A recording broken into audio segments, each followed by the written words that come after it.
Hello students, today we are going to experiment on cabbage colors. And the things that you need are cabbage leaf, colors of food coloring, scissors, spoon, clear drinking glasses, water.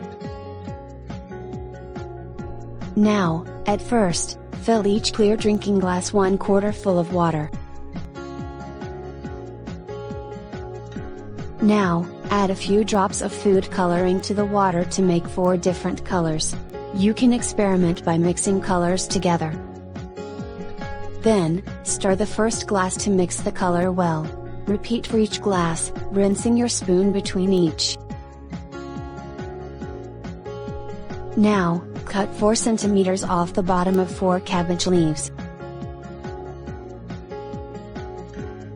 And put 1 leaf into each drinking glass.